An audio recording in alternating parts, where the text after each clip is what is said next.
Greece is in the middle of what could be the country's hottest July weekend in 50 years, with temperatures of over 40 degrees Celsius.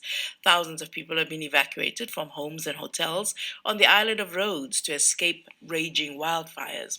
The heat wave has also forced authorities to close key tourist sites in Athens from noon to 5 p.m. to protect visitors. So many of them are visiting in the morning. These tourists were queuing outside the Acropolis yesterday. We use these little fans. Yeah, use the fans, find shade. Drink water. Yeah, don't stay out in the direct sun too long. Sometimes I stand around in a grocery store. Yeah. Seeking shade. Trying to find seating, taking care of my wife, getting enough water where we can survive. It's quite a line, and I'm sure it's going to be worth it at the end. Let's talk to the tourist guide Dimitria Papadopoulou, who was also at the Acropolis yesterday. Dimitria, good morning to you. Good morning from Athens, Audrey. Good morning. So it's a hot weekend in July, the hottest on record. What was it like at the Acropolis? Very, very hot. We were obliged to queue up for a long time since the Acropolis closed at noon. So all our tours of the afternoon were postponed for the morning.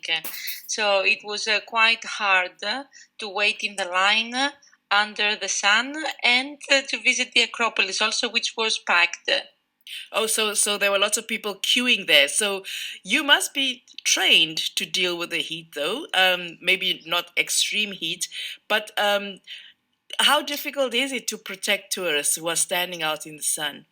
This is true. We are trained in the School of the Tourist Guides to face all kinds of climate, let's say, hard conditions. So we are obliged to guide when it is very hot, but when it is very cold at the same time. But I would have to admit that we have been experiencing these kind of temperatures for the last years, but this year was extreme. We have been experiencing the heat wave for many days, the last few days.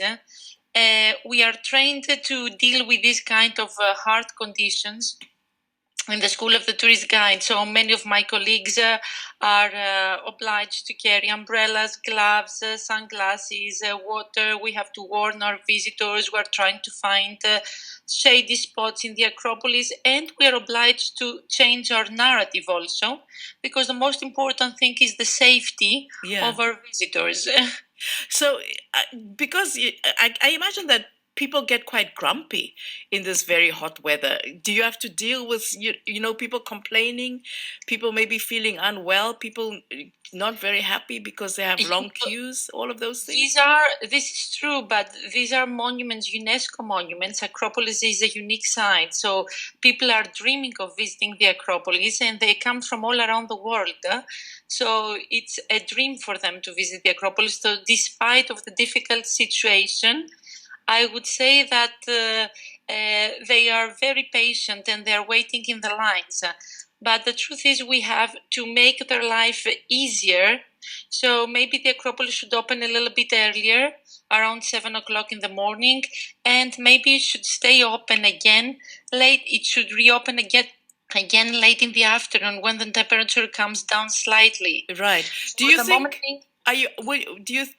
think that there might come a time that you'll have to stop running tours because of the weather? Oh, I hope not. I think that climate change is the new reality. So Greece depends heavily on tourism sector. So we have to be prepared. Then we have to adapt ourselves to the new reality and be prepared to deal with this kind of temperatures. I mean, closing the sites and walking off our jobs is not the solution. Right. We have to be flexible and find other ways. Thank you very much, Dimitria. So sorry that we have to go now.